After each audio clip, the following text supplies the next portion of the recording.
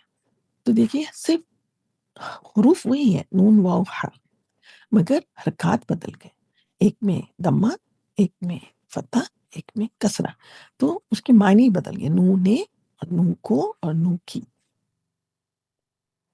اور دیکھتے ہیں حروف کی تقسیم لام تعریف سے کی جاتی ہے۔ لام تعریف سے اگر ہم کلاسیفیکیشن کریں تو دو طرح کے حروف ہوتے ہیں، ڈیوائڈ ہو جاتے ہیں، تقسیم ہو جاتے ہیں، حروف شمسیہ اور حروف قمریہ۔ اسی طرح اگر حروف کی تقسیم علت کی وجہ سے کریں تو ہم دیکھیں گے، ابھی ہم ایک ایک لفظ کو اس کا ایکسپلین کریں گے۔ حروف صحیح ہو سکتے ہیں، حروف علت ہو سکتے ہیں۔ اسی طرح کچھ حروف عمل کرتے ہیں اپنے بعد والے حرف پہ، ان کو حروف عاملہ بولتے ہیں، اور بعض جو ہے عمل نہیں کرتے ان کو حروف غیر عاملہ کہتے ہیں۔ حروف کی تقسیم، وہ اسم جس پر الف لام داخل ہو وہ معرفہ باللام کہلاتا ہے۔ تو وہ اسم جس پر الف لام داخل ہو وہ معرفہ باللام کہلاتا ہے۔ تو یہ الف لام کیا ہوتا ہے بھائی؟ تو الف اور لام، یہ جو الف ہے لام کے ساتھ، اس کو حمزۃ الوصل بولتے ہیں، حمزۃ الوصل۔ اور لام جو ہے اس کو بولتے ہیں لام تعریف۔ اب دیکھتے ہیں حمزۃ الوصل اور لام تعریف کو دونوں ملا کے کیا بناتے ہیں؟ معرف باللام۔ معرف باللام سے پہلے کوئی لفظ آ جائے تو ملا کر پڑھتے ہوئے حمزۃ الوصل کا حمزہ پڑھنے میں نہیں آتا، صرف لکھنے میں رہ جاتا ہے۔ تو حمزۃ الوصل سے پہلے اگر کوئی لفظ آ جائے تو وہ ملا کر پڑھتے ہوئے حمزۃ الوصل کا حمزہ پڑھنے میں نہیں آتا، صرف لکھنے میں رہتا ہے۔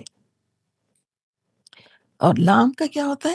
الف لام کی لام کی ادائیگی کبھی کی جاتی ہے اور کبھی لام صرف لکھی رہ جاتی ہے، اس کا تلفظ نہیں کیا جاتا، اس کا فیصلہ نکرہ کے پہلے حرف سے کیا جاتا ہے۔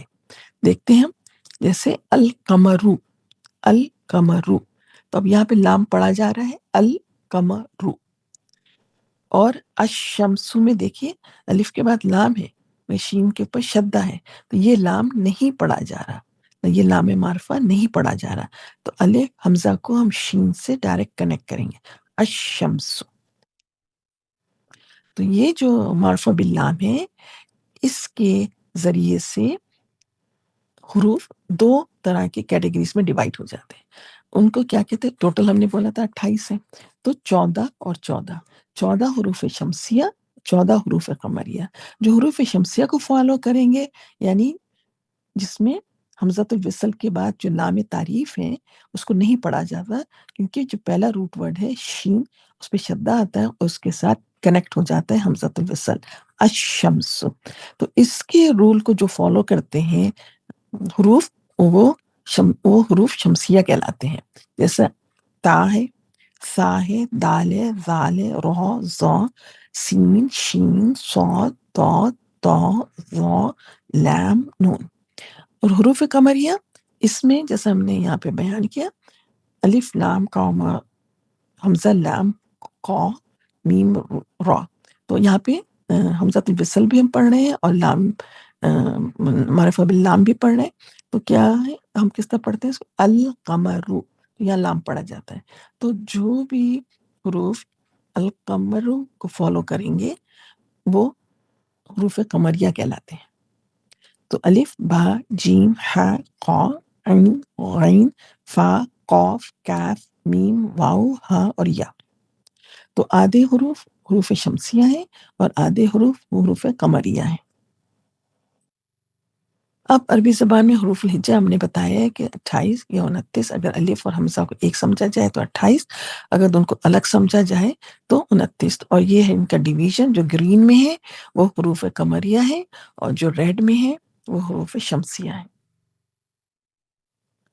اگر ہم حروف کی تقسیم کریں حروف علت کی وجہ سے، حروف علت وہ حروف ہیں، علت کس سے ہم بولتے ہیں نا، بیماری سے، بیمار کو بولتے ہیں علت۔